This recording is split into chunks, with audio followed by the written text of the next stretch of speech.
सबसे पहले तो मैं ये कहना चाहूंगा कि आज हमारे देश में जो परिस्थिति बनी है उसमें मोदी जी जो देश के प्रधानमंत्री हैं, इस देश में ईमानदार प्रधानमंत्री हुए, कमजोर प्रधानमंत्री हुए, बेईमान भी प्रधानमंत्री हुए, पर झूठा प्रधानमंत्री नहीं हुआ। इतना झूठ किसी ने नहीं बोला कि वो जो कुछ भी बोलते हैं झूठ के सिवा कुछ नहीं बोलते, हर एक बात उनकी झूठ है। इसको कैसे साबित कर सकते हैं? इसको ऐसे देख लीजिए, वो कह रहे हैं एमएसपी की बात तो इस कानूनों में नहीं है। कैसे नहीं है भैया?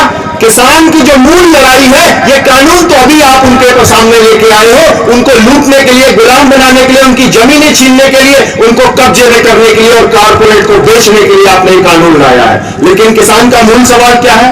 किसान का मूल सवाल है जो गांव में आएगा वो महंगा और जो गांव से जाएगा वो सस्ता।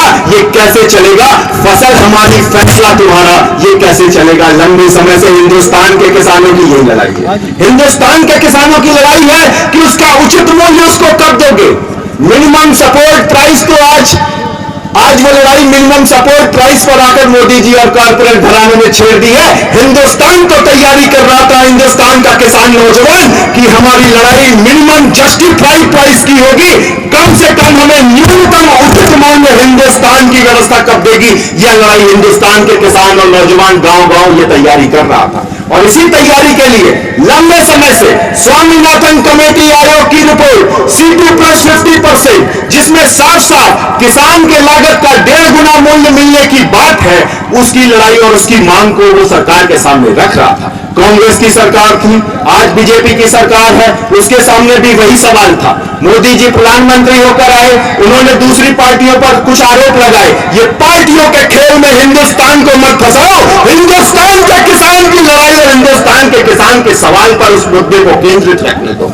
ये आंदोलन जब पंजाब से हुआ, हरियाणा से हुआ, C2+50% के बात को थोड़ा सुन लेते हैं।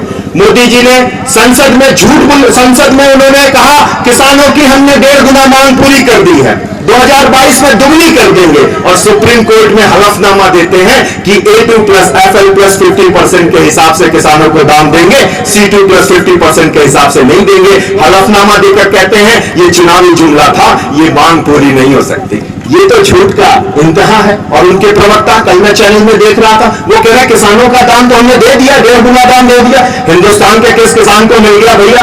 एक हिंदुस्तान का किसान ये नहीं कहेगा अगर वो पार्टी का नहीं होगा, दलाल नहीं होगा, उनके साथ उसको पार्टी नहीं चाहिए होगी, टिकट नहीं चाहिए होगा, नाम नहीं चाहिए होगा, विधायकी से कुछ काम नहीं करवाना होगा। हिंदुस्तान का सच्चा किसान, हिंदुस्तान का असली किसान, हिंदुस्तान का देशभक्त किसान कभी नहीं कहेगा कि उसको दाम दे गया, क्योंकि ये लड़ाई है सैकड़ों सालों से लड़ता आ रहा है।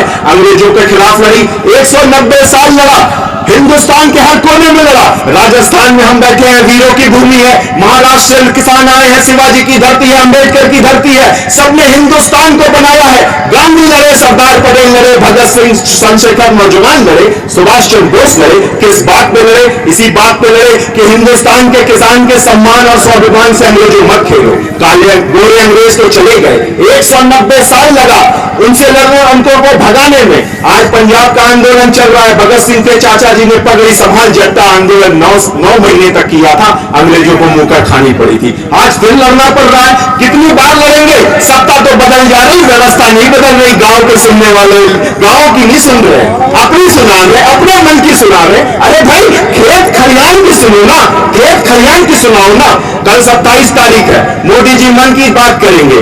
पूरे देश से संयुक्त किसान मोर्चा ने अपील किया है कि इस बार मन की बात नहीं होगी, किसान की बात करोगे क्या, खेत खलियान की बात करोगे क्या? इसलिए ताली थाली पीट कर मोदी जी को जवाब दिया जाएगा। साथियों, ये जो आंदोलन है, जिस धरती से मैं आता हूं, आज उसी जगह पर प्रधानमंत्री मोदी ने झूठ का एक वातावरण बनाकर पूरे देश को गुमराह कर रखा है।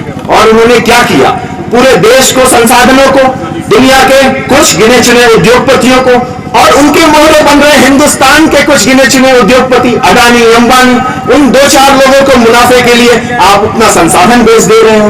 आपने सब कुछ, रेलवे बेच दी, माइंस बेच दिया, कोयला बेच दी, और हिंदुस्तान के स्वाभिमान की जमीन भी बेचने की तैयारी कर रहे हो।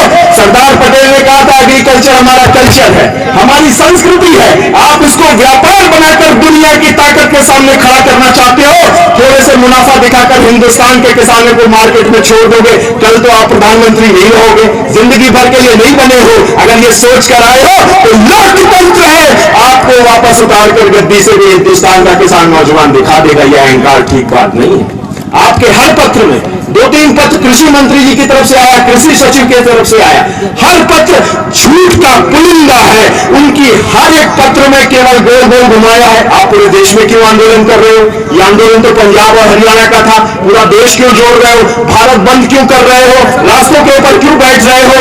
हमने तो आपको वार्ता के लिए बुलाया था, आप पूरे देश को क्यों जोड़ रहे हो? हर एक बात को हिंदुस्तान के वो पत्र संयुक्त किसान मोर्चा के लिए नहीं लिखते, वो पत्र मीडिया के माध्यम से देश के बाकी लोगों के लिए लिखते हैं कि उन्होंने आप जो किसान सड़कों पर बैठे हो उनके बारे में लोग गलत धारणा बना सके, हिंदुस्तान को बांटने की साजिश कर रहे हैं साथियों। हरियाणा का आंदोलन है, पंजाब का आंदोलन है, लेफ्ट का आंदोलन है, इस संगठन का आंदोलन है, फलाने संगठन का आंदोलन है। तो मुझे बता दीजिए, हम सभी किसान जो यहां बैठे हुए हैं और बाकी बार्डरों पे जहां तक भी मेरी आवाज जा रही होगी, मोदी जी को एक भी किसान नेता ने ऐसा समर्थन दिया हो जिसको हिंदुस्तान में किसान आंदोलन में देखा रहा हो 5 से 10 सालों में? बता दीजिए, एक नेता, एक संगठन ने उनको समर्थन नहीं दिया। सब पार्टी के भेष में किसान बनकर गए हैं। ठीक है, वो गांव के किसान है, मैं उसका सम्मान करता हूं, लोकतंत्र है, कुछ लोग समर्थन भी कर सकते हैं, पर कुछ लोग समर्थन करने के आधार पर हिंदुस्तान की बड़ी आबादी के व्यवहार को, उसके सोच को और उसके समर्थन को झुठला देना लोकतंत्र नहीं है। और आपकी ये फांसीवादिता है, आपकी तानाशाही, आप जिस रास्ते पर जा रहे हो हिंदुस्तान का रास्ता नहीं है। इसलिए मैं नौजवानों से अपील करना चाहूंगा, आपने कहा अगर आदेश मिले तो इसको तोड़ दिया जाए, हटा दिया जाए। आज शांति से लड़ने की बात है। आज की किसान क्रांति किसानों की शांति से आएगी, नौजवानों की शांति से आएगी। यहां बैठने से मोदी का घमंड टूटेगा, पहले मोदी जी का घमंड तोड़ेंगे, उसके बाद ये कानून को वो वापस करेंगे। हिंदुस्तान के किसानों को आगे इस मामले में सतर्क रहना चाहिए। शांति से आंदोलन होगा, क्यों होगा इसका स्पष्ट कारण है, हिंदुस्तान के किसान शांति चाहते हैं। हिंदुस्तान के किसान अपनी मांगों को मान में लेकर आए हैं, लड़ाई और झगड़े के लिए नहीं आए हैं। जैसा कि अक्षय जी ने भी कहा, उन्होंने नहीं रास्ता रोका, वो तो दिल्ली अपनी बात सुनाने आ रहे थे। अपने गांव में आंदोलन करते थे तो आप तो सुनते नहीं थे। दिल्ली को घेर कर आज वो बैठ गए हैं, आपने रास्ता रोक दिया है तो आप सोचने और सुनने पर मजबूर हुए हो। लेकिन साथियों, हिंदुस्तान के हर एक गांव से जिस दिन किसान निकल कर आएगा तभी ये सरकार इस कानून को वापस लेगी। जेल भरों के लिए तैयार रहिए। नौजवानों से मेरी खास अपील है, आज जुड़िए, क्योंकि अगर आप नहीं लड़े तो आने वाले समय में आपको और बड़ी लड़ाइयां लड़नी पड़ेंगी और लंबे समय तक लड़नी पड़ेंगी। आज आपके पिताजी, दादा, ताऊ, चाचा लड़ रहे हैं, कल को वो पगड़ी आपके सर पर आएगी और आज अगर आप नहीं लड़ेंगे तो वो लड़ाई लंबी होगी। इसलिए मैं नौजवानों से अपील करना चाहता हूं, ये लड़ाई हमारे स्वाभिमान की है। ये लड़ाई ये तय करेगी कि हिंदुस्तान का रास्ता अडानी, अंबानी, WTO और अमेजन और वॉलमार्ट की तरफ जाएगा या हिंदुस्तान का किसान स्वराज और स्वाभिमान के रास्ते पर जाएगा, जो हिंदुस्तान की असली ताकत है और हिंदुस्तान का पुराना सपना है। इसी के साथ मैं अपनी बात समाप्त करूंगा इस अपील के साथ कि हम सब डटे रहेंगे, जुटे रहेंगे, इंकलाब लाएंगे। ये हमारी धरती है, हम इसको मां मानते हैं। इसको छीनने की, हमारे फसल को छीनने की, इसको कम दाम देने की किसी भी साजिश को नाकामयाब हम करेंगे। जो तीनों कानून हैं वो देश विरोधी है, तीनों कानून किसान विरोधी है। क्यों देश विरोधी मैं कह रहा? क्यों? क्योंकि वो अगर हिंदुस्तान के किसान की जमीन छीन लेंगे और उनको बेचने पर इस तरीके से उन पर कंट्रोल कर लेंगे तो ये देशभक्ति नहीं है। और जो आरोप लगा रहे हैं, मैं बताना चाहता हूं, मैं तो एक छोटा सा नौजवान हूं, 30 साल की उम्र नहीं हुई। इस खून का एक एक कतरा निकालोगे ना मोदी जी तो देशभक्ति नजर आएगी।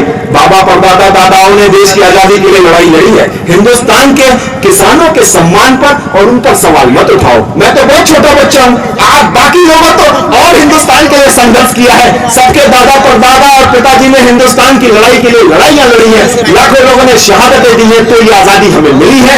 इस आजादी को बरकरार रखने के लिए, हिंदुस्तान की परंपरा को जिंदा करने के लिए, रखने के लिए और हिंदुस्तान के लोकतंत्र को बचाने के लिए ये भी लड़ाई है। इसलिए किसान खड़ा है, नौजवान खड़ा है, महिलाएं खड़ी हैं, पूरा हिंदुस्तान भी खड़ा होगा।